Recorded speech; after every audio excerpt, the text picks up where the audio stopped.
समाधान।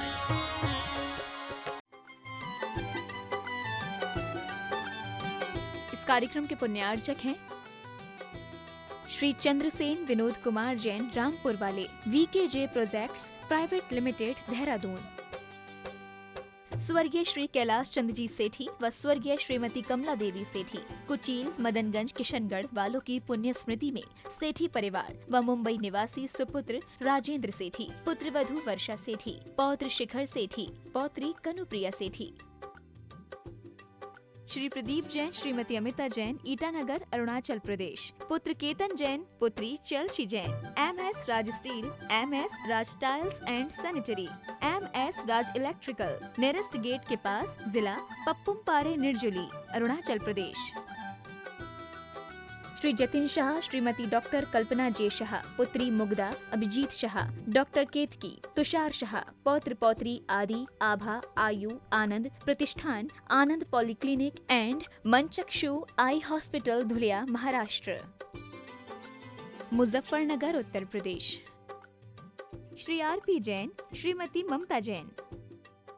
जय जय जय बोलिए परम से अरहत सागर जी मुनि महाराज की जय जय जय। बोलिए परम से शैल सागर जी मुनि महाराज की, परम से निकलंग सागर जी मुनि महाराज की, परम से पुराण सागर जी मुनि महाराज की। उपस्थित धर्म श्रद्धालु सज्जनों, माताओं एवं बहनों, विगत 9 दिनों से श्यामला हिल टैगोर हॉस्टल के विशाल प्रांगण में 9 दिवसीय सिख चक्र महामंडल विधान 84 मंडलों के साथ संस्कृत का अपूर्व धर्म पाहुना के साथ चल रहा था और कल की वेला में वो सानंद ऐतिहासिक उपलब्धियों के साथ संपन्न हुआ। तदुपरांत आज प्रातः काल की वेला में पूज्य गुरुदेव का विधान स्थली से विहार हो करके आज आगमन हुआ है आपके प्रोफेसर कॉलोनी के जिनालय के वंदनाथ और दर्शनाथ। यह प्रोफेसर कॉलोनी वालियों का सौभाग्य है कि गुरुदेव के चरण आपके कॉलोनी में पड़े हैं। इस मंदिर के निमित्त से मैं प्रोफेसर कॉलोनी वालों के लोगों के सौभाग्य की सराहना और बहुत बधाई देता हूं। मैं यहाँ आज उपस्थित प्रोफेसर कॉलोनी के सभी श्रोतागण, उपस्थित जो देश विदेश के विभिन्न स्थानों पर पधारे श्रोतागण जो हैं उपस्थित हैं, उन सबों का तथा उन सभी दर्शकों और श्रोताओं का जो आज यहाँ आयोजित संघ का संवैधानिक कार्यक्रम का सीधा प्रसारण घर बैठे पारस चैनल, जनवाणी चैनल के माध्यम से देख रहे हैं, सुन रहे हैं, आनंद ले रहे हैं, मैं उन सबों का प्रोफेसर कॉलोनी और भोपाल के समस्त जैन समाज की ओर से हार्दिक हार्दिक अभिनंदन करता हूं। और मैं आपको लिए चलूं संघ का समाधान की ओर। इसके पूर्व रोज की तरह हम सभी सामूहिक रूप में पूज्य गुरुदेव के मंगल में आशीर्वाद से अपने को अभिषेक करेंगे। तो बोलिएगा मेरे साथ, नमोस्तु गुरुदेव, नमोस्तु गुरुदेव, नमोस्तु गुरुदेव। बोलिए मुनिवर से प्रमाण सागर जी महाराज की, समस्त मुनि राजों की। चलिए, और आज के प्रथम प्रश्न के लिए मैं आमंत्रित कर रहा हूं हमारे बीच आज स्टेट ब्यूरो चीफ UNI से श्री प्रशांत जी जैन पत्रकार के रूप में यहाँ उपस्थित हैं। मैं उनका प्रोफेसर कॉलोनी की ओर से हार्दिक अभिनंदन। तो इसके पूर्व मैं आमंत्रित कर रहा हूँ हमारे श्री मनोज जैन MK भारत, जो प्रोफेसर कॉलोनी के महामंत्री हैं, और उसके बाद तैयार रहेंगी श्रीमती साधना जैन गुणा। नमोस्तु महाराज जी, नमोस्तु महाराज जी, नमोस्तु। मैं पूर्व में प्रश्न पूछ चुका हूँ, आज मेरी धर्मपत्नी प्रश्न पूछेंगी। श्रीमती रश्मि जी। परम पूज्य प्रमाण सागर महाराज जी के पावन श्री चरणों में सादर सविनय नमस्तु। हे गुरुवर, युग के आदि में श्री ऋषभ देव ने षटकर्म का उपदेश दिया और तीर्थंकर भगवंतों ने भी षटकर्मों का उपदेश दिया। इन दोनों में क्या अंतर है? कृपा इन दोनों में अंतर बतलाने की कृपा दृष्टि करें। देखिए, षटकर्म का उपदेश केवल ऋषभ देव ने दिया, अन्य तीर्थंकरों ने षटकर्म का उपदेश नहीं दिया क्योंकि उसकी आवश्यकता नहीं थी। ऋषभ देव के पूर्व भोग भूमि चल रही थी और भोग भूमि में मनुष्य को अपने जीविका का कोई सवाल नहीं था। हमारी सारी आवश्यकताओं की पूर्ति प्राकृतिक कल्प वृक्षों से हो जाती थी। लेकिन जब भोग भूमि से कर्म भूमि की ओर परिवर्तन हुआ तो हमारी जीविका का संकट हमारे सामने आ गया और उस समय हमारे पास कोई दूसरा उपाय नहीं बचा। तो जनता जब घोर संकटों का सामना कर रही थी तब उनके समाधाता के रूप में भगवान ऋषभदेव प्रकट हुए और उन्होंने हमारे जीवन के निर्वाह के लिए सठ कर्म का उपदेश दिया। अन्य तीर्थंकरों के काल में कर्म भूमि थी तो जीवन निर्वाह की वहाँ कोई समस्या नहीं थी। तीर्थंकरों ने मोक्ष मार्ग का प्रवर्तन किया। जी नमोस्तु महाराज श्री। श्रीमती साधना जैन गुणा, उसके बाद तैयार रहेंगे श्रीमती लक्ष्मी जैन बीना। पूरे परिवार की ओर से नमोस्तु महाराज जी, नमोस्तु महाराज। गुरुदेव, आज सत्संग का प्रचलन हमारे देश में काफ़ी प्रचलित हो गया है। मैं यह जानना चाहती हूँ कि सत्संग का यथार्थ स्वरूप क्या है और इसकी जीवन में क्या उपयोगिता है। सत्संग का यथार्थ स्वरूप क्या है, इसकी जीवन में उपयोगिता क्या है। जो जीवन का रंग बदल दे उसका नाम सत्संग है। जो जीवन में नई तरंग उत्पन्न कर दे उसका नाम सत्संग है। जिससे जीवन में नई उमंग प्रकट हो जाए वो सत्संग है, और जिससे अंतरंग बदल जाए वो सत्संग। श्रीमती लक्ष्मी जैन बीना, उसके बाद तैयार रहेंगे श्री आलोक जैन, प्रोफेसर कॉलोनी, भोपाल। नमोस्तु नमोस्तु नमोस्तु। गुरुदेव, मेरी जिज्ञासा यह है कि रिश्ते में दामाद का बहुत सम्मानजनक स्थान माना गया है, लेकिन दामाद का ससुराल के प्रति क्या कर्तव्य है? क्योंकि बहू की लिस्ट तो लंबी होती है गुरुदेव, लेकिन दामाद के कर्तव्य क्या होते हैं? ऐसा कुछ बताइए ताकि दोनों परिवारों में मधुर संबंध रहे। देखिए, मैं तो आज आपसे एक सलाह दे रहा हूँ। जैसे बेटी और बेटे में फ़र्क, बेटी और बहू में फ़र्क मिट रहा है, वैसे ही बेटे और दामाद में भी भेद मिटना चाहिए। अब समय ऐसा आ गया है। क्योंकि पहले बहु संतान होते थे तो दामाद का अलग से दर्जा होता था। अब तो एक ही बेटी है या एक ही बेटा है, या किसी को केवल बेटियां हैं, किसी को केवल बेटे हैं। तो ये स्थितियां होती है। तो मेरी राय में अब दामाद को अपना दामादी ख्याल छोड़ना चाहिए और ज़रूरत पड़ने पर अपने सास ससुर का बेटा बनकर गौरवान्वित होना चाहिए। यह प्रयास करना चाहिए। श्री आलोक जैन, प्रोफेसर कॉलोनी, उसके बाद तैयार रहेंगे अंजू जैन, गुड़गांव, प्रमाणिक समूह, गुणायतन ट्रस्टी। भावना योग प्रणता मुनिश्री प्रणाम सागर जी के सत्संग चरणों में सादर बारंबार नमोस्तु नमोस्तु नमोस्तु। महाराज श्री, आपके आशीर्वाद से हमें ये बहुत ही शीघ्र सौभाग्य मिल गया सिद्ध चक्र विधान का। इसके लिए आपके चरणों में बारंबार कोटिशा नमोस्तु नमोस्तु नमोस्तु। महाराज श्री, मेरा प्रश्न ये है कि सकारात्मक व्यक्ति या सकारात्मक ऊर्जा के ऊपर कभी कभी नकारात्मकता भी हावी हो सकती है क्या? जैसे भगवान श्री राम के वनवास के समय मंथरा की नकारात्मक ऊर्जा। देखिए, सकारात्मक के ऊपर नकारात्मकता की हावी होने का जहाँ तक सवाल है, तो मैं तो इतना जानता हूँ कि अमृत के सागर में विष की कणिका का कोई खास प्रभाव नहीं पड़ता, वो विष भी अमृत बन जाता है। आपने रामचंद्र जी और मंथरा के जिस प्रसंग को उपस्थित किया है, मैं समझता हूँ इसे भी थोड़ा ठीक तरीके से समझे होते तो सवाल कुछ और होता। मैं तो ये कहता हूँ कि रामचंद्र जी को राम बनाने में सबसे महत्वपूर्ण भूमिका मंथरा की। अगर मंथरा नहीं होते तो राम अयोध्या के राजा होते, जन जन के हृदय में नहीं बस पाते। इसलिए मंथरा के प्रति आभार मानो कि उसने कैकेयी को भड़काया और रामचंद्र जी बन गए, इसलिए राम राम बन गए।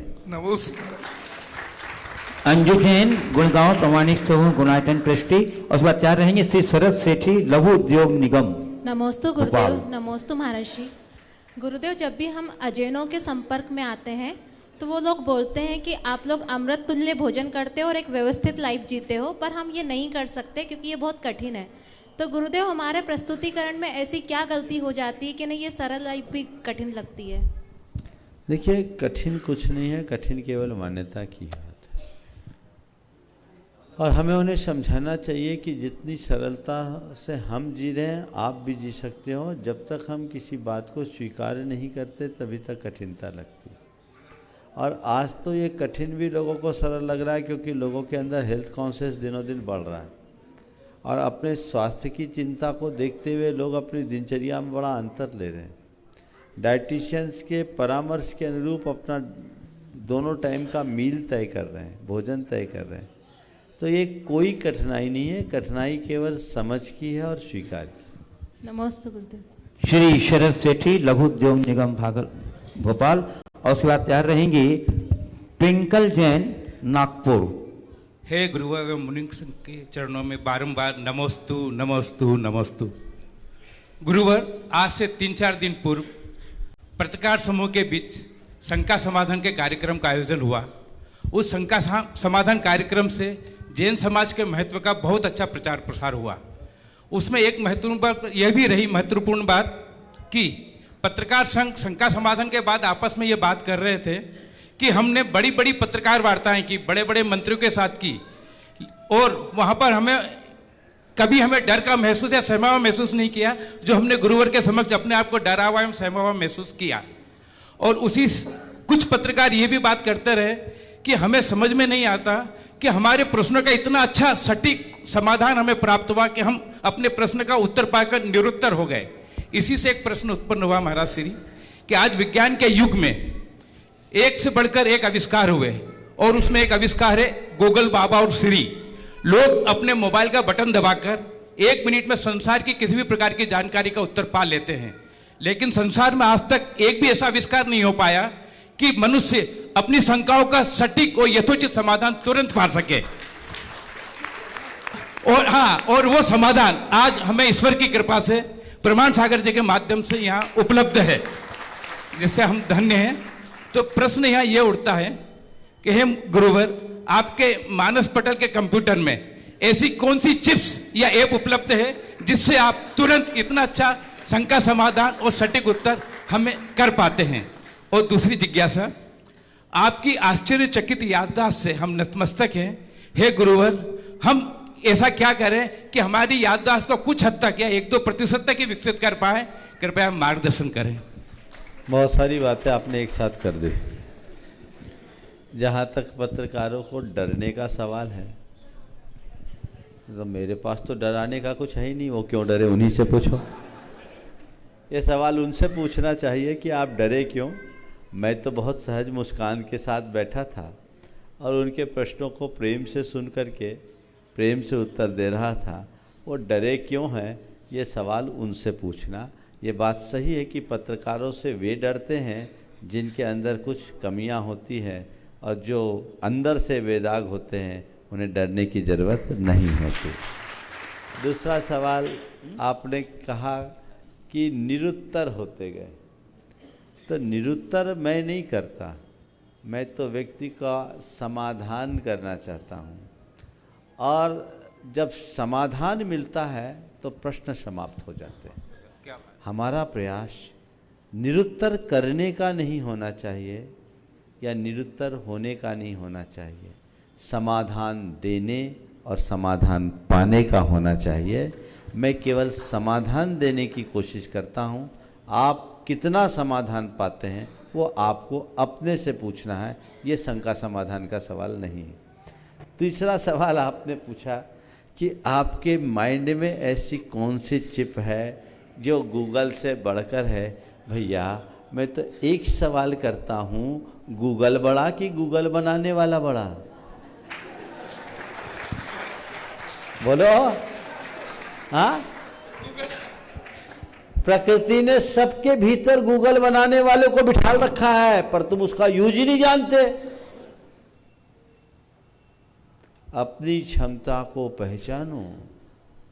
ये तो बहुत स्वल्प ज्ञान है।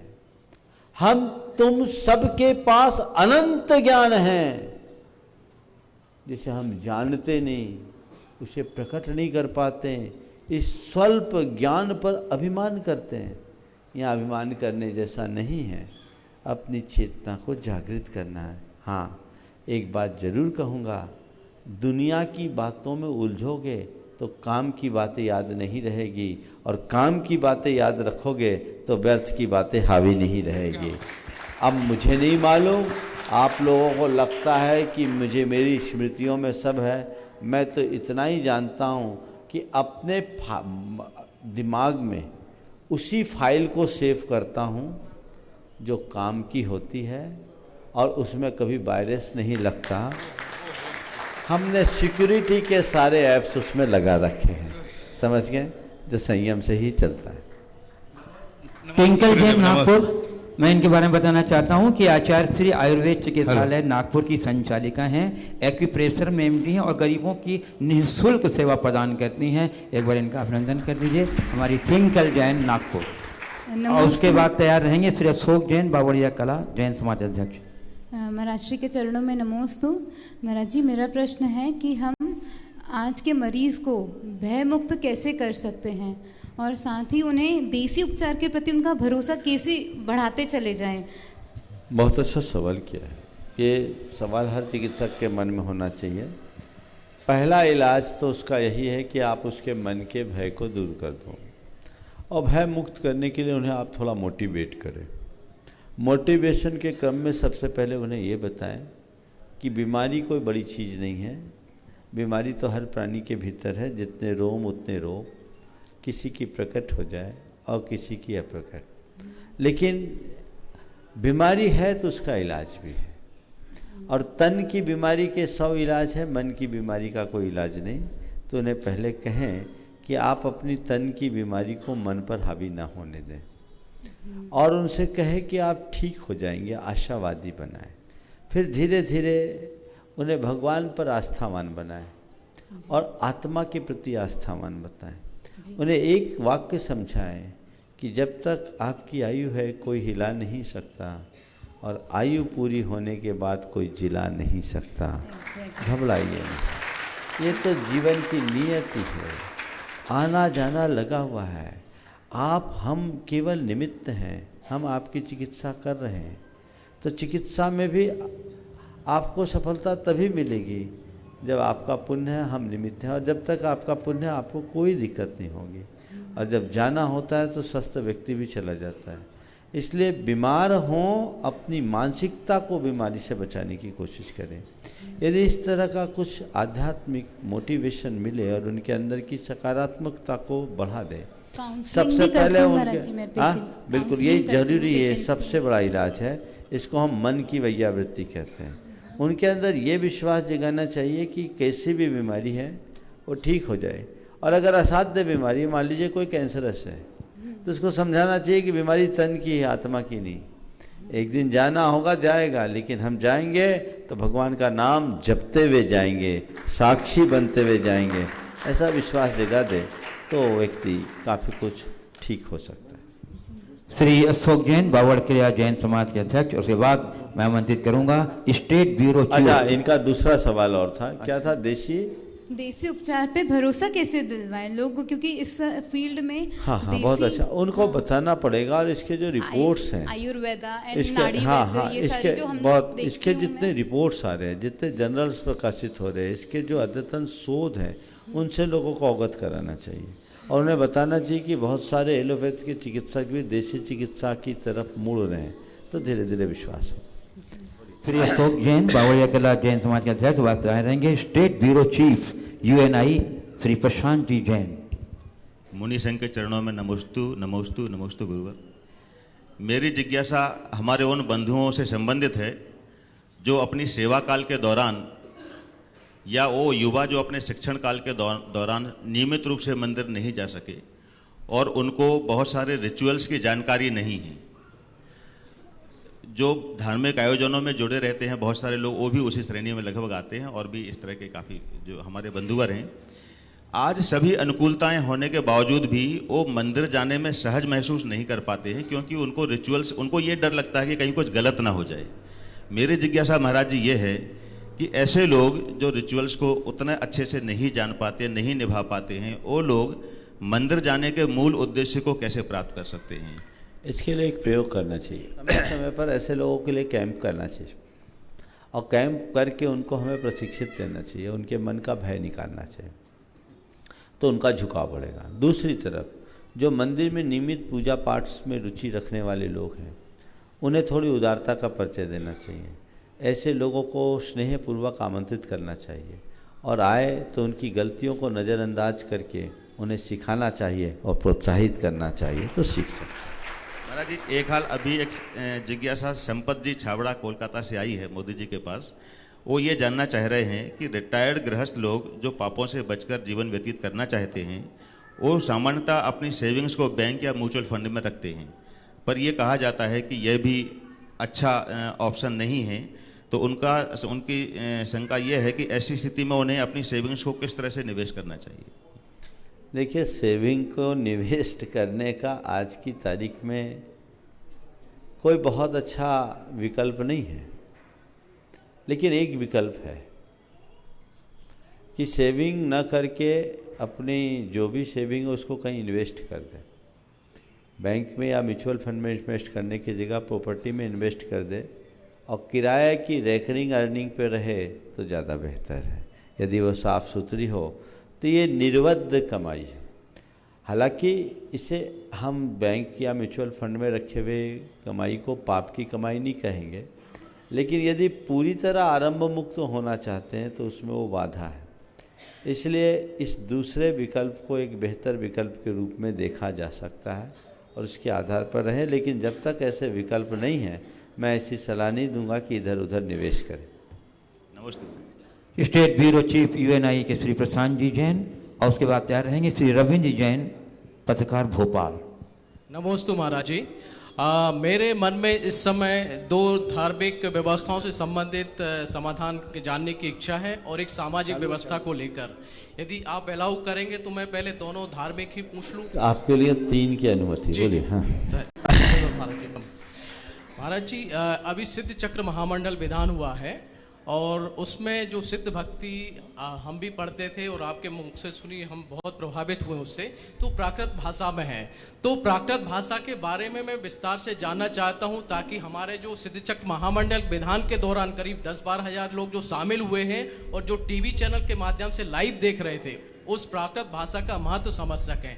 भाषा का महत्व मैं इसलिए जानता हूं क्योंकि मैं हिंदी भाषी राज्यों से हूं और महाराज जी जिस पेशे से हैं हम लोग, प्रेस से, उसमें हम लोग देते वही लोग डोमिनेट करते हैं जो कम से कम 3-4 भाषाओं की जानकारी रखते हैं। इसके मद्देनजर जो साउथ बेल्ट से आते हैं या नॉर्थ बेल्ट से के अलावा जो आते हैं वही लोग डोमिनेट करते हैं। हिंदी अंग्रेजी के अलावा अन्य भाषाओं पर उसका अधिकार होता है, जबकि हिंदी भाषी राज्यों में हम हिंदी ही बहुत अच्छे तरीके से नहीं जानते हैं और थोड़ी बहुत इंग्लिश जानने लगते हैं। तो प्राकृत भाषा सीखकर और हम अपनी भाषा को कैसे सुदृढ़ कर सकते हैं और इसका क्या महत्व है, ये मैं जानना चाहता हूँ महाराज जी। देखिए, पहला सवाल आपने कहा, मैं तो ये कहता हूँ भाषा संस्कृति की संवाहिका है, भाषा में संस्कृति बहती है।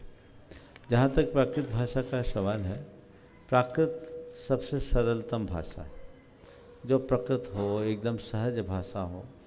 आम जनों की भाषा को प्राकृत भाषा के रूप में जाना जा सकता है। ये आम भाषा है और प्राकृत से संस्कृत निकला, ये बड़ी पुरातन भाषा है। जैन आगम पूरी तरह से प्राकृत में वर्णित है। हमारा मूल मंत्र नमोकार मंत्र प्राकृत में निबद्ध मंत्र है और ये बड़ा सहज गम्य है, ये ग्राम्य जनों की भाषा है। इसे संस्कारित करने के बाद वो संस्कृत में परिवर्तित हो गया। तो संस्कृत थोड़े प्रबुद्ध जनों की भाषा थी, प्राकृत आम जनों की भाषा है। प्राकृत में हमारा संप्रेषण सीधा है, हम कोई भी बात बहुत आसानी से प्रकट कर सकते हैं और बहुत थोड़े से श्रम से प्राकृत को सीखा जा सकता है, क्योंकि हमारी लिपि एक है, केवल भाषा के कुछ व्याकरण संबंधी नियमों में अंतर है। संस्कृत के जो ज्ञाता हैं उनको प्राकृत सीखने में तो और अधिक आसानी है। आपने हिंदी भाषी क्षेत्र के लोगों को बहुभाषा के प्रति विशेषज्ञता हासिल करने की बात की, बिल्कुल सही है। मैं एक बात कहता हूँ, जब तक अवसर और अनुकूलता हो, हमें अधिक से अधिक भाषा सीखने का प्रयास करना चाहिए। और केवल संस्कृत सीख ले तो उसे अन्य भाषाओं पर अधिकार पाने में बड़ी अनुकूलता होगी, हिंदी भी परिष्कृत होगी और अन्य हम विदेशी भाषाओं को भी सीख सकते हैं। हमें प्रयास करना चाहिए। दूसरा धार्मिक इसी सिद्ध चक्र महामंडल विधान से संबंधित ही है महाराज जी। पुण्य वार्चन, मैं उसका उच्चारण भी ठीक ढंग से नहीं कर पा रहा हूँ क्योंकि मैं बहुत ज़्यादा धार्मिक तो नहीं हूँ, तो उस क्षेत्र में जरूर धीरे धीरे आगे बढ़ रहा हूँ। तो जो पुण्यार्जन, जो पुण्य वचन होता है महाराज जी के मुख से, उसका भाव तो मैं थोड़ा बहुत समझ पाया हूँ, लेकिन इसका वास्तविक मतलब क्या है और वो धारक क्यों छोड़ते हैं, इसका भी मैं मतलब समझना चाह रहा था। पुण्य वाचन एक क्रिया है जो एक प्रकार के मंगल कामना के साथ मंगल आशीर्वाद के रूप में प्रकट किया जाता है। जितने लोग ये धार्मिक आयोजन संपन्न किए, उसमें सहभागिता रखने वाले और दुनिया के अन्य लोगों का लौकिक और लोकोत्तर हित सधे इस पुनीत भाव से कुछ मांगलिक मंत्रों का उच्चारण किया जाता है, जिसमें हमारे तीर्थंकर भगवंतों का, गणधरों का, रिद्धिधारी मुनिराजों का सबसे मंगल आशीर्वाद की कामना है। उस आशीर्वाद से हम अपने जीवन को बढ़ाते हैं और वो धारा इस बात का प्रतीक है कि हम शांति के प्रतीक स्वरूप जल अर्पित कर रहे हैं और वो एक प्रकार की जलांजलि है। नमोस्तु महाराज। और तीसरा प्रसन्न हो, प्रसन्न। हाँ, प्रियंता दो ही है। हाँ, दो थे महाराज जी, एक सामाजिक व्यवस्था से मैं बाद में कर लूंगा। ठीक है, ठीक। श्री रविंद्र जी जैन, पत्रकार भोपाल, जो प्रोफेसर कॉलोनी यहाँ समाज मंदिर के अध्यक्ष भी हैं, और इसके बाद यहाँ रहेंगे श्री सुरेश जी जैन, IAS भोपाल। नमोस्तु महाराज जी। महाराज जी, आज मेरा प्रश्न थोड़ा सा काल्पनिक है और भावनात्मक है। मैं ही नहीं, जितने भी दुनिया में आचार्य भगवान को गुरु मानते हैं, उन सबके मन में ये भाव रहता है जो आज मैं आपके सामने प्रकट करना चाहता हूँ। ये सही है कि आचार्य भगवान कोई भव्य जीव हैं और कहीं ना कहीं ऐसी जगह से आए, बहुत ज़्यादा पुण्य उनका रहा है पिछले जन्म में भी। महाराज जी, मैं ये जानना चाहता हूँ कि हम कैसे जान सकते हैं कि उनका पिछला जन्म क्या था और आगे वाला जन्म क्या होगा। भाई यही मेरे एक शंका का समाधान करने की कृपा करें। आचार्य महाराज का पिछला जन्म क्या था और अगला जन्म क्या होगा, इतना दिमाग लगाने की अपेक्षा ये समझ लो कि उनके दर्शन कर लो, पिछला भी सुधर जाएगा और अगला भी सुधर जाएगा, बीच का तो सुधरा ही। उनका जो था वो था। एक ही बात कहूँगा, मैथिली शरण गुप्त की कुछ पंक्तियाँ हैं। हम कौन थे, क्या हो गए और क्या होंगे अभी, आओ सुझाएं बैठ हम ये समस्याएं सभी। उनकी इस पंक्ति पर किसी ने इसके जवाब में दो पंक्तियां लिखी। तुम्हारे सवाल के उत्तर में मैं इसे देना चाहता हूँ। शानदार भूत था, भविष्य भी महान है। गुरुदेव के साथ जोड़ लेना। शानदार भूत था, भविष्य भी महान है, अगर सुधार लो उसे जो वर्तमान है। तो मैं इसे बदल के कहूँगा कि शानदार भूत था, भविष्य भी महान है, क्योंकि निखरा हुआ आज उनका वर्तमान है।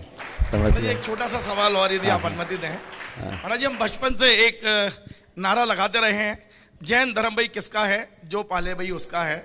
ये नारा हम बचपन से महावीर जयंती के जुलूस में लगाते थे। तो क्या महाराज हम सबको प्रयास करना चाहिए कि जो जैन नहीं है वो जैन बने, और उनको हम लोग क्या एक्सेप्ट कर पाएंगे जो हमारे जैन परंपराओं को माने? क्यों नहीं। जैन धर्म पालने की अनुकूलताएं मनुष्यों की बात जाने दो, नारकियों को भी है, पशु पक्षियों को भी। केवल जैनियों की बपौती थोड़ी है, और हमें ये प्रोत्साहित करना चाहिए, हमें इसे आगे बढ़ाना चाहिए। हमारे समाज में भी ये संदेश होना चाहिए। बिल्कुल, यदि रोज कोई का आए तो हम एक्सेप्ट करें, उसको जैन लिखने की पात्रता भी हो। देखो, जैन लिखना, जैन समाज की बात करना अलग चीज है। अभी पहले आप धर्म की बात कर रहे हैं कि जैन समाज की बात कर रहे हैं? महाराज जी, मैं तो जो जीवन शैली में यदि मेरी आता बात है, सुनो। जैन धर्म की बात पहले करें तो धर्म पालन करने की आज़ादी सबको है, और जो धर्म पालता है तो धर्मी को चाहिए उसे गले लगाए। नमस्ते। धर्मी को चाहिए कि हर धर्म को पालन करने वाले को गले लगाए। परम पूज्य सुरेश जैन आइए से बता रहे हैं डॉक्टर प्रोफेसर जैन जैन सागर। परम पूज्य प्रमाण सागर जी के नेतृत्व में मंच पर विराजे सभी महर्षियों के चरणों में त्रयवार नमोस्तु। गुरुदेव, आज आपने दूरदर्शन को साक्षात्कार दिया। पूजा वर्धन जो चीफ हैं इसकी न्यूज़ की, और दीपक रिपोर्टर यहाँ आए। मैं पूरी समाज की ओर से इन दोनों को साधुवाद देना चाहूँगा। पूजा वर्धन जी ने आपसे निवेदन किया कि आप उन्हें भी आशीर्वाद दें, वो भी एक दिन आना चाहेंगे, आज वो व्यस्त थे। गुरुदेव, एक जानकारी मैं महिलाओं को विशेषतः देना चाहूँगा कि प्रोफेसर शांति जैन जो आरा जैन कॉलेज में प्रोफेसर रहे हैं, उनको पद्मश्री अवार्ड मिला हुआ है और आज हमने उनको साधुवाद दिया। वो नैनागिरी के समीपस्थ एक ग्राम की रहने वाली हैं और उन्होंने आपके चरणों में नमोस्तु प्रेषित किया है। गुरुदेव, आप कृपया उन्हें अपना मंगल आशीर्वाद दें कि जिससे वो और आगे की उपाधि प्राप्त कर सकें। भाई रविंद्र जी, पत्रकार को मैं आज औपचारिक रूप से आप सबके सामने साधुवाद देना चाहूँगा। इस मंदिर को गुरुदेव, इस मंदिर की ज़मीन प्राप्त करने में आपने अपना पूरा यौवन होम दिया। इनको भी मैं साधुवाद देना चाहूँगा। तालाब के किनारे इतना विशाल मंदिर बना लेना बड़ा कठिन काम है और उन घटनाओं के हम लोग प्रत्यक्षदर्शी हैं। धीरे धीरे ख़त्म होते जा रहे हैं प्रत्यक्षदर्शी, वो अपने मुख से तो कहेंगे नहीं, लेकिन हम पूरी समाज सब मिलकर उनको साधुवाद दें। एक जानकारी और मैं देना चाहता हूं महिलाओं के लिए कि गुरुदेव शीघ्र ही 1 महीने बाद मध्य प्रदेश में लोकल बॉडीज़ के चुनाव घोषित हो रहे हैं और आप सबके रिश्तेदार गांव-गांव में हैं। कृपया आप प्रयास करिए कि पंचायतों में, जनपद पंचायतों में, जिला पंचायतों में आपके साथी महिलाएं और जो पुरुष वर्ग बैठा हुआ है उनके साथी पुरुष वर्ग पंचायतों में अवश्य भाग लें, क्योंकि डेमोक्रेटिक प्रक्रिया से ही हम और हमारी समाज आगे बढ़ सकती है। इसलिए बहुत आवश्यक है, हमारे गुरुजनों से प्रार्थना है कि इसके बीच बीच में आपके मुखारविंद से चर्चा करने की कृपा करें। गुरुदेव, 3 दिन पहले मैं टीवी पर घर बैठकर देख रहा था, मेरा अस्वस्थ था, आपने छात्रावास की आवश्यकता के बारे में चर्चा की। विद्यासागर इंस्टीट्यूट के माणक शकुन परिसर में हम लोगों ने प्रोफेशनल ढंग से 200 लड़कों का और 150 लड़कियों का छात्रावास बनाया हुआ है। वो पूरा भरा रहता है, पूरे प्रदेश की लड़कियां और लड़के वहाँ आकर के रुकते हैं। मेरी प्रार्थना है 5 गुरुओं से कि आप अगले 2-1 दिन में इस पर एक आध बार और चर्चा करें। मुझे अनौपचारिक रूप से संकेत मिले हैं कि कई परिवार के लोग अपनी तरफ से छात्रावास बनाने के लिए मन बना रहे हैं। यदि आप थोड़ा सा भी वजन देंगे तो एक ना एक छात्रावास आपके जाने के पूर्व बनाने की घोषणा हो जाएगी। और अंत में गुरुदेव यही प्रार्थना है कि आपके चरण कमल जल्दी ही भोपाल पुनः कुछ लंबे दिनों के लिए पढ़ें, यही प्रभु से प्रार्थना है, यही आचार्य विद्यासागर जी से प्रार्थना है।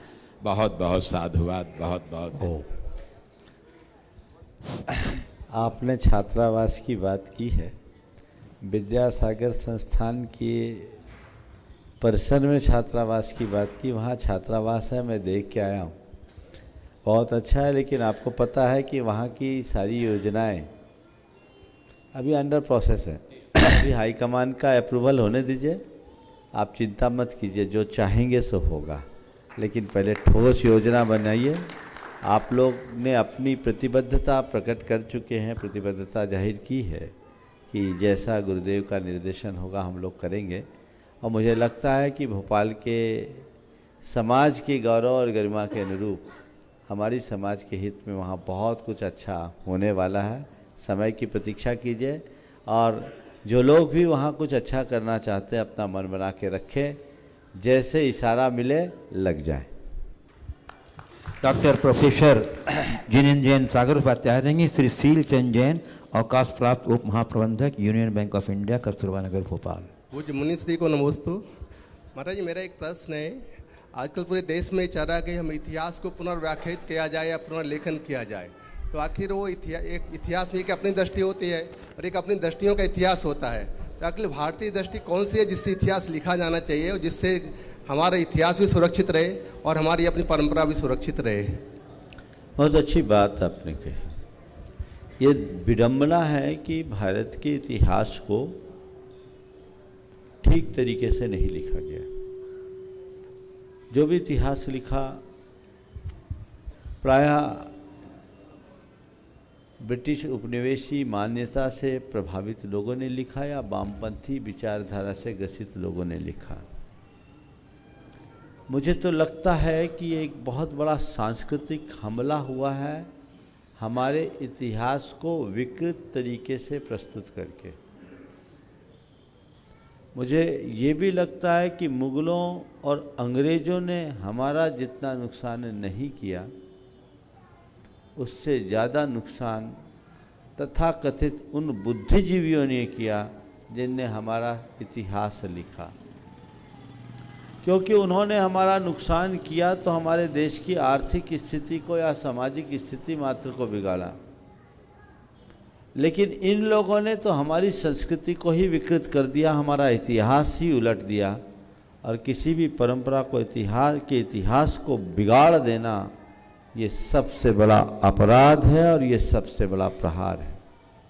भारत के जितने भी राजा महाराजा हैं और धार्मिक जितने भी अभियान चले, उनको जिस तरीके से प्रस्तुत किया गया वो पूरा रक्त रंजित पृष्ठ के रूप में अंकित किया गया, जबकि अतीत में बहुत अच्छे अच्छे कार्य हुए। हमें उनका पुनरीक्षण करना चाहिए और ठीक तरीके से उसे लिखना चाहिए। ये एक बड़ा सुखद पहलू है कि अब इस पर लोगों का ध्यान गया है और इस दिशा में काम हो रहा है। हमें उसे आगे बढ़ाना चाहिए। हम जैन इतिहास के विषय में और विशेष बात कहेंगे कि जैन इतिहास के साथ तो घोर पक्षपातपूर्ण रवैया अपनाया गया और उसे ठीक तरीके से प्रस्तुत नहीं किया गया। लेकिन दो विद्वानों ने जैन इतिहास के क्षेत्र में अभूतपूर्व काम किया है और वो अगर लोगों हर व्यक्ति को पढ़ना चाहिए। एक डॉक्टर ज्योति प्रसाद जैन की कृति है भारतीय इतिहास एक दृष्टि, जो भारतीय ज्ञानपीठ से प्रकाशित हुई है। वो अद्भुत है।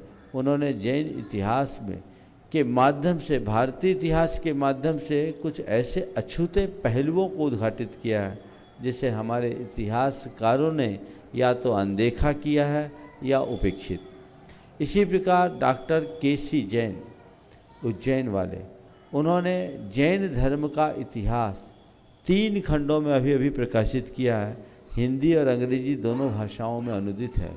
अद्भुत इतिहास है, एक बार हर व्यक्ति को पढ़ना चाहिए और ये कृति हर जैन के घर होना चाहिए ताकि वह अपने इतिहास को ठीक तरीके से समझ सके। श्री सील चंद जी जैन, महामुनिराज प्रमाण सागर जी महाराज एवं समस्त बाल्यती मुनिराजों के श्री चरणों में बार बार नमन नमन नमन। महाराज श्री, मैं अपना प्रश्न रखूं। मैं अपना सौभाग्य मानता हूं कि सेवा काल के पश्चात प्रथम बार मुझे प्रत्यक्ष में आपके दर्शन और इस तरह का समागम प्राप्त हुआ, आशीर्वाद प्राप्त हुआ। महाराज श्री, लगातार प्रश्न प्रसंग का समाधान सुनते सुनते 4 शब्द मन में आए। मैं अपना प्रश्न रखने के पहले वो 4 शब्द आपके सामने रखना चाहता हूं। विषय प्रश्न किसी के द्वारा भी हो, कितना भी उच्च अधिकारी हो या कोई भी हो, जब आपके समय वो विषय आता है उसके उत्तर 4 शब्दों में आ जाते हैं।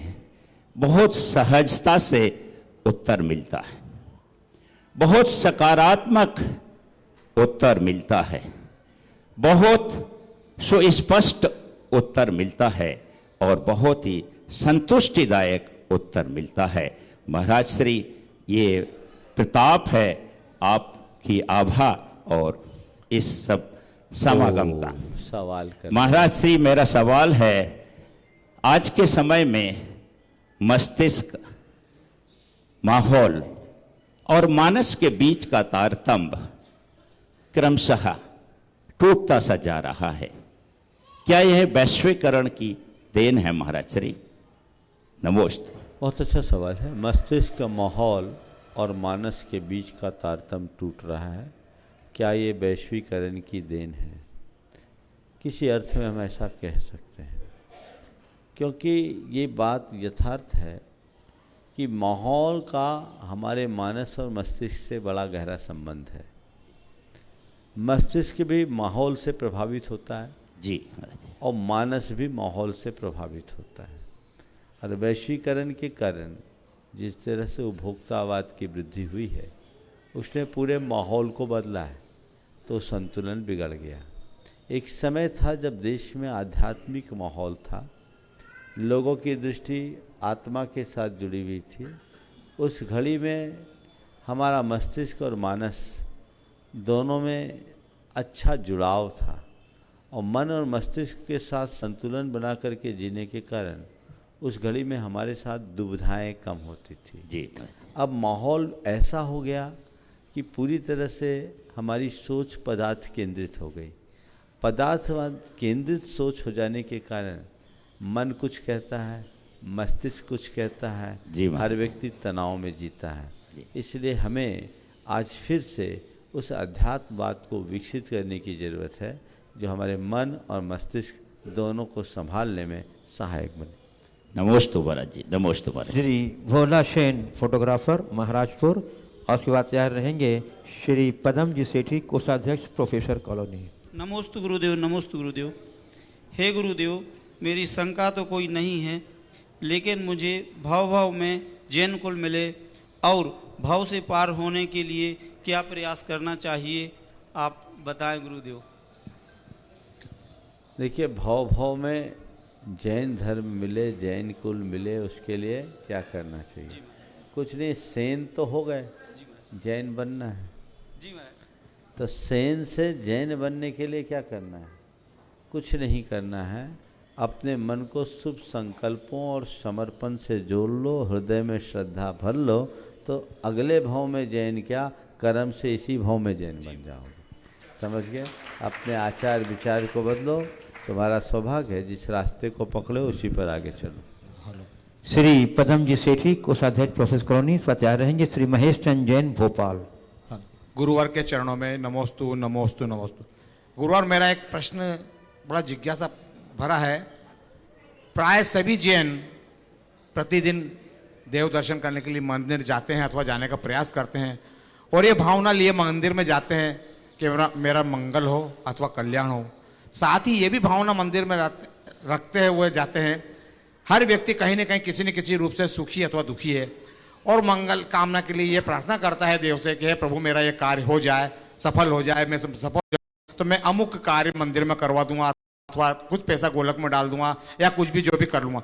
लेकिन कुछ व्यक्ति ऐसे भी हैं जो कार्य तो अमंगलकारी करते हैं, जो नैतिक नहीं होता, धार्मिक नहीं होता, सामाजिक नहीं होता, और मंदिर में जाते हैं और देव से ये मंगल की कामना करते हैं कि प्रभु, मेरा एक अनैतिक कार्य संपन्न हो जाए तो मैं गोलक में इतना पैसा डाल दूंगा, ऐसा मंदिर में ऐसा बनवा दूंगा।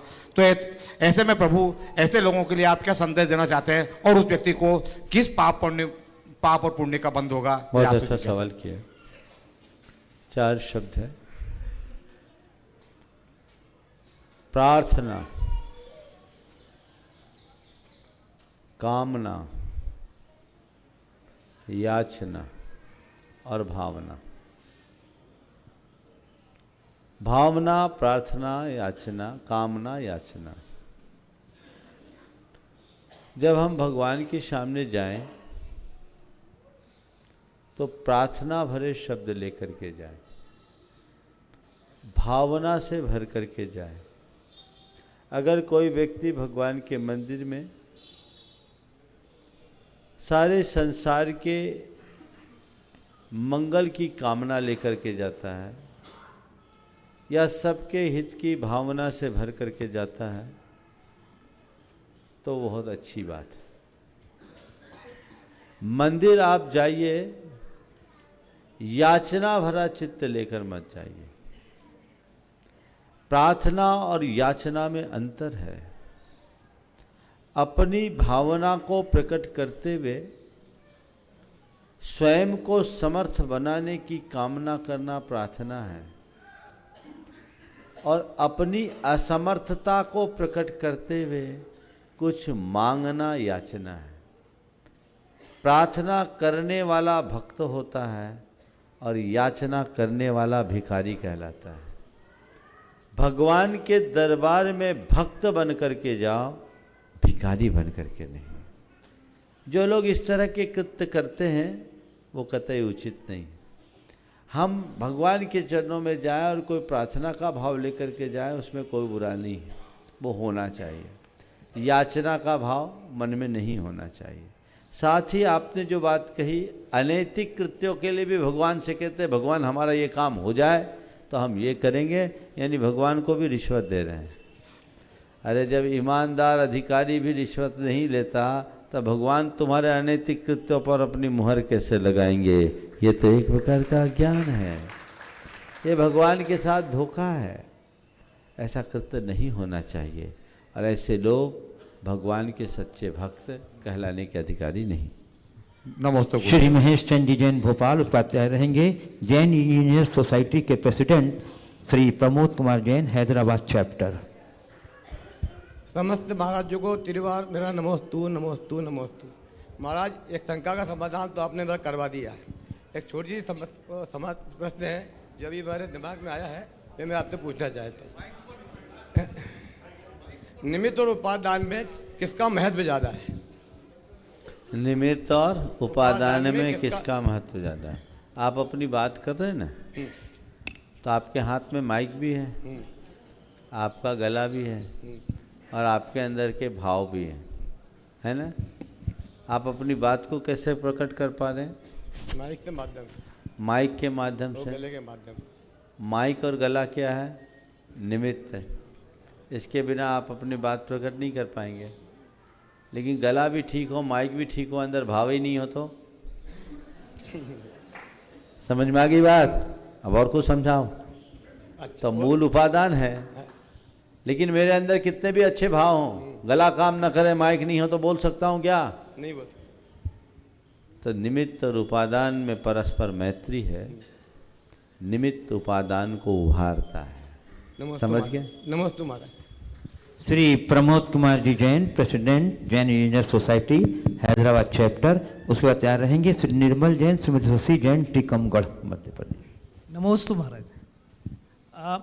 हम लोग मैं हैदराबाद से आया हूं और आजकल की टेक्नोलॉजी वाली पीढ़ी को का प्रेजेंटेशन करता हूं। एक जो आज की पीढ़ी में जो हमने देखने में आया है कि आत्मा का व्यवहारिक स्वरूप, ये जानने की जिज्ञासा और उसको जानने के बाद धर्म में आस्था की बढ़ोतरी, एक स्वाभाविक रिलेशनशिप आ जाती है। तो आत्मा का व्यवहारिक स्वरूप महाराज श्री आपसे जानना चाहेंगे। आत्मा का व्यवहारिक स्वरूप जानने के लिए कुछ नहीं करना, अपने जीवन व्यवहार को देख लो, व्यवहारिक स्वरूप आ जाएगा। ये जीवन व्यवहार किसके द्वारा संचालित है? किसके द्वारा संचालित है? ये किसका? आत्मा का है कि अनात्मा का है? आत्मा। समझ गए ना जी। अब आपका भाव कुछ मुझे और दिख रहा है। आत्मा का व्यवहारिक स्वरूप से शायद आप कुछ ऐसा तो नहीं पूछना चाह रहे हैं कि एक हम अपनी आत्मा के शुद्ध बुद्ध अवस्था की बात करते हैं और एक हम सांसारिक अवस्था की बात करते हैं। सांसारिक अवस्था। सांसारिक अवस्था की। तो सांसारिक अवस्था में हम आत्मा के अस्तित्व को समझें, स्वीकारें, और अपनी तरह संसार के अन्य प्राणियों के अस्तित्व को समझें। एक इंद्रिय से लेकर के पंचेंद्रिय तक के जितने भी प्राणी हैं, वे सब हमारी तरह देहधारी हैं। उनके अंदर भी वही शक्तियाँ और वही सत्ता विद्यमान है जो परमात्मा में विद्यमान है। हाँ, अंतर केवल ये है कि किसी के गुण पूरी तरह विकसित हैं, किसी के अल्प विकसित हैं या अविकसित। लेकिन आज जिसके गुण और क्षमताएं अविकसित हैं, कल वे पूर्ण प्रकट हो सकते हैं। ये विश्वास हमारा होना चाहिए, और संसार के हर प्राणी को अपने समान मानकर उनके प्रति हमें संवेदनशील बनकर सहानुभूति मूलक जीवन जीना चाहिए। जी, नमस्ते नमस्ते। श्री निर्मल जैन, श्रीमती शशि जैन, टीकमगढ़। उसके बाद तैयार रहेंगे अंशिमा अक्षत जैन, पूना। पंच मुनिराजों के चरणों में हम सबका महाराज जी त्रिवार नमोस्तु नमोस्तु नमोस्तु। महाराज श्री, अपने आसपास ऐसे बहुत से लोग हैं जो अपने फैसले के लिए दूसरों के ऊपर निर्भर रहते हैं। वहीं ऐसे भी लोग हैं, मैं अपने आसपास ऐसे बहुत से लोग हैं महाराज जी जो अपने फैसले लेने के लिए दूसरों पर निर्भर रहते हैं। वहीं ऐसे भी लोग हैं जो किसी बड़े पद पर रहते हुए भी निर्णय नहीं ले पाते हैं। वहीं कुछ लोग ऐसे हैं जिनकी निर्णय लेने की क्षमता बहुत तेज होती है। महाराज, ऐसा क्यों होता है? कुछ लोग हैं जो फैसले लेने के लिए दूसरों पर निर्भर हैं, कुछ हैं जो बड़े पद पर हैं तो भी फैसला लेने में डरते हैं, और कुछ त्वरित निर्णय ले लेते हैं। ये तीनों अलग अलग है। निर्णय लेने की क्षमता कैसे होती है? देखिए, जिनका आत्मविश्वास कमज़ोर होता है वो हमेशा फैसला लेने में डरते हैं। जिनको अपने ऊपर भरोसा नहीं होता वो पर निर्भर होते हैं। कुछ लोग स्वभाव से ही परमुखापेक्षी हो जाते हैं। हर बात दूसरों के ऊपर अवलंबित रखने की आदत जिनकी बन जाती है वो हमेशा दूसरों की सलाह पर चलते हैं। ऐसे लोग बड़ी ऊंचाइयां नहीं छू पाते। जिनका आत्मविश्वास कमज़ोर होता है वो हमेशा स्वयं के प्रति सशंकित रहते हैं, वो फैसला नहीं ले पाते। लेकिन जो आत्मविश्वास से लबरेज रहते हैं, हमेशा अपने आप को अपने ऊपर निर्भर रखने की कला सीखते हैं, स्वावलंबन की प्रेरणा जिनके अंदर होती है, उनको अपने फैसले लेने में विलंब नहीं लगता। वो एक पल में अपना फैसला लेते हैं, और न केवल फैसला लेते हैं अपितु अपने फैसले को अपनी कुशलता से सही साबित कर देते हैं, और वही लोग कामयाबी हासिल कर पाते हैं। तो अपना आत्मविश्वास गहरा बनाएं, त्वरित निर्णय लें, और जो निर्णय लें उसे अपने पक्ष में घटित करने का प्रयत्न करें। नमोस्तु महाराज। अंशिमा अक्षत जैन पूना, उसका तैयार रहेंगे श्री अभिनंदन जैन, गुणायतन ट्रस्टी, नेहरू नगर, भोपाल। मुनि श्री प्रमाण सागर जी महाराज के चरणों में बारंबार नमोस्तु नमोस्तु नमोस्तु समस्त मुनि संघ की नमोस्तु नमोस्तु नमोस्तु। महाराज श्री, मेरा एक प्रश्न है। आज के देश में जब लड़कियों को हर जगह एक समानता अधिकार दिया जाता है, प्रॉपर्टीज़ में भी अब लड़कियों को हक है, लेकिन जब बात सूतक की आती है तब क्यों नहीं? जबकि वो तो खून के रिश्ते की हैं, लेकिन उन पर जब सूतक नहीं लगी जाती, यदि शादी कर दी जाती है, बाहर से जो बहू बनती है घर की, उसे सूतक लगता है। ऐसा क्यों? इसको तो गौरव मानना चाहिए, आप हीन क्यों माने? सूतक लगने का मतलब तो है कि आपको आपके कार्यों के अधिकार से वंचित रखा गया। लड़कियों को इतना पवित्र माना जाता है कि घर में रहने के बाद भी उसका सूतक नहीं होता। इसकी वजह ये है, कन्या कुमारी है, जब तक कुमारी है वो घर में है तो उसका सूतक नहीं, और पर घर में चले गई तो गोत्र बदल गया तो सूतक नहीं। लड़की की बात क्या करता हूँ, एक लड़का भी अगर गोद चला जाए तो उसका उस कुल का गोत्र हो गया, वहाँ उसका वैसा सूतक होता है। जब किसी लड़की का पानी ग्रहण संस्कार हो जाता है तो उसका गोत्र परिवर्तित होता है कि नहीं होता? तब सूतक कैसे लगेगा? एक सामाजिक व्यवस्था है। मतलब खून के रिश्ते से इसका संबंध नहीं है। खून के रिश्ते। श्री अभिनंदन जैन, गुणायतन ट्रस्टी, नेहरू नगर, उसका तैयार रहेंगे। अतिशय जैन, प्रोफेसर कॉलोनी, भोपाल। पंच ऋषि राजों को मेरा तहबाल नमोस्तु। महाराज जी, हम लोग संयमी जीवन जी रहे हैं, परंतु अभी प्रतिमा ग्रहण नहीं की है। अभी ऐसी स्थिति है जैसे नदी में संयम रूपी नाव में बैठना चाहते हैं पर पानी से डर लगता है। ये डर मिटाने के लिए तथा व्रति श्रावक बनने के लिए मुख्यतः हम किन किन बातों को हम अपनी दैनिकचर्या में पालन करें जिससे प्रतिमा ग्रहण करने में आसानी कर पे मार्गदर्शन। नदी में लखी नाव में उतरने के लिए पानी में पैर रखने से जिन्हें डर लगता है ना, उनको चाहिए कि धीरे धीरे धीरे धीरे जिनके सहारे नाव चल रहे उनसे संपर्क रखें, और एक आध बार उनके हाथ पकड़ ले, उनके साथ बैठ जाए। एक बार बैठने के बाद फिर डर नहीं लगेगा। संयम के मार्ग पर चलने की जिनकी भी प्रबल इच्छा है, उन्हें चाहिए कि निरंतर उनके संपर्क में रहें। संयमी जनों के संपर्क में रहने से संयम की प्रेरणा विशेष मिलती है। नमस्ते। हाँ, बोलिए। अक्षय जैन, बस। हाँ, मूल संस्कृत सिद्धचक विधान प्रणेता परम पूज्य मुनि श्री प्रमाण सागर जी महाराज जी के चरणों में मेरा बारंबार नमोस्तु। महाराज श्री, पंचम परमेष्ठियों में पंचपद मुनिपद धारण करने का क्या उद्देश्य होता है, और आपका इस पद को धारण करने का क्या उद्देश्य था? पहले तो मैं संस्कृत के सिद्धचक्र विधान का प्रणेता नहीं हूँ। हाँ, हमने इसे प्रवर्तित भले किया हो ताकि लोग चले। सिद्धचक्र विधान पुराना है जिसे पद्मनंदी जी ने लिखा है। आपने पूछा आपके मुनि पद पाने का क्या उद्देश्य है ना? तो बस मेरा तो मुनि पद पाने का उद्देश्य केवल यही है कि इस जीवन को सफल बनाऊं, अभी मुनि बनूं और बाद में मुनि पद से ऊपर पर उठकर भगवत्ता को प्राप्त करूं। इस प्रकार आज के इस सत्र को परम पूज्य गुरुदेव के चरणों में नमन अर्पित करते हुए मैं यहीं पर विराम दूंगा। एक मिनट बोले परम पूज्य आचार्य गुरुवत्स विद्यासागर जी महाराज की। इस कार्यक्रम के पुण्यार्चक थे श्री चंद्रसेन विनोद कुमार जैन, रामपुर वाले, VKJ projects private limited, Dehradun. स्वर्गीय श्री कैलाश चंद्र जी सेठी व स्वर्गीय श्रीमती कमला देवी सेठी, कुचील, मदनगंज, किशनगढ़ वालों की पुण्य स्मृति में सेठी परिवार व मुंबई निवासी सुपुत्र राजेंद्र सेठी, पुत्र वधू वर्षा सेठी, पौत्र शिखर सेठी, पौत्री कनुप्रिया सेठी।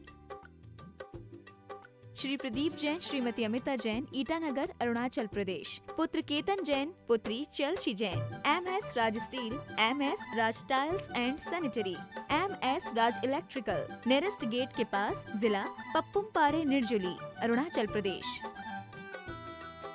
श्री जतिन शाह, श्रीमती डॉक्टर कल्पना जे शाह, पुत्री मुग्धा अभिजीत शाह, डॉक्टर केतकी, तुषार शाह, पौत्र पौत्री Aadi, Aabha, Aayu, Anand Pratishthan, Anand polyclinic and Manchakshu eye hospital, Dhulia, Maharashtra. Muzaffarnagar, Uttar Pradesh. Shri RP Jain, Shrimati Mamta Jain.